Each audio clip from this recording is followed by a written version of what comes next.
Bonjour à tous, ici Amilo Otaku, on se retrouve tout de suite pour une nouvelle vidéo découverte manga. Fan d'anime assez gore, je vous présente Doro et Dolo.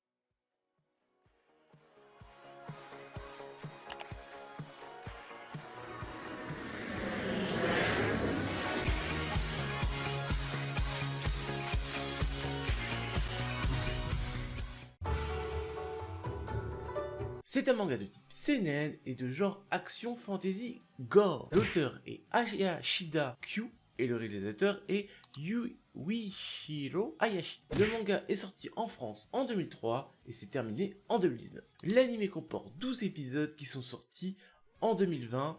Il vient de se terminer. On est sur une planète avec deux dimensions, la dimension des humains et la dimension des mages. Seuls les mages peuvent se balader entre les dimensions grâce à des portes qu'ils invoquent avec leur pouvoir. Mais bon, comme vous allez voir, les mages sont un peu le côté méchant, car ils s'amusent à transformer les humains avec des têtes d'animaux, de bras, etc. Super les mages, hein. Super. En personnage, nous avons Kayman qui est le personnage principal. Il a été victime d'un mage, il a été transformé en reptile. Le seul avantage, c'est qu'il ne craint plus la magie, mais il n'a plus aucun souvenir. Nikaido, amie de Kayman, elle lui prépare souvent à manger car elle tient un resto et elle l'aide dans la chasse aux mages.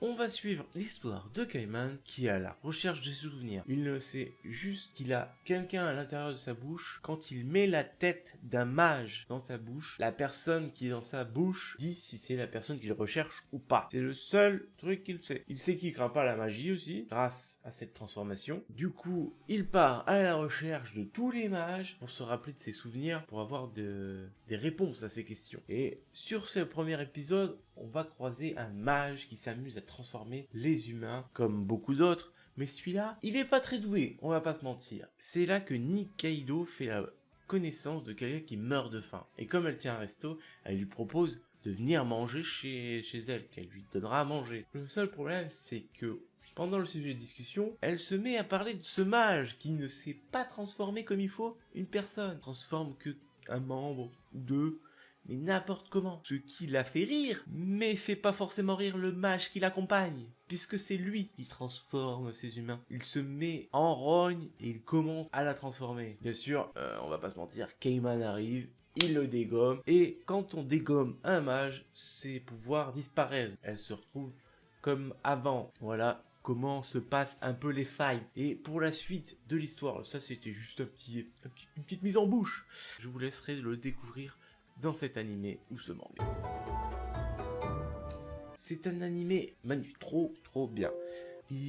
Pour moi, il y a deux catégories. Il y a horreur et gore. Là, ils arrivent à nous faire un manga assez gore, même très gore, puisqu'il y a des humains qui sont coupés en petits morceaux, sans être dans l'horreur. Bien sûr, il y en a que ça dégoûte, donc ils vont être horrifiés, nanana, mais ça, si j'oserais dire, malgré les petits morceaux, ça fait pas peur, c'est encore autre chose. Donc pour ceux qui craignent les screamers, les ambiances horrifiques, etc., ce n'est pas le cas. Il y a beaucoup de gore, mais si on craint pas des petits humains en morceaux, ça passe. Oui, ça fait un peu psychopathe, je l'avoue.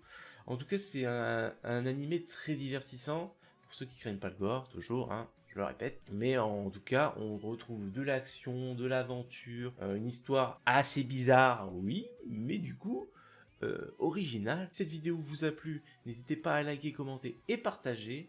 N'oubliez pas de vous abonner et d'activer la cloche pour ne pas louper les prochaines vidéos.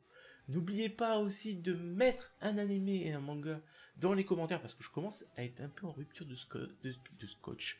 Oui, de scotch, de stock. Donc n'hésitez pas à en mettre s'il vous plaît. Ça me ferait plaisir, ça m'éviterait d'en chercher encore et encore. Même si j'en connais des millions, c'est difficile de choisir, de se rappeler de ce qu'on a regardé, etc. Donc n'hésitez pas à le mettre dans les commentaires.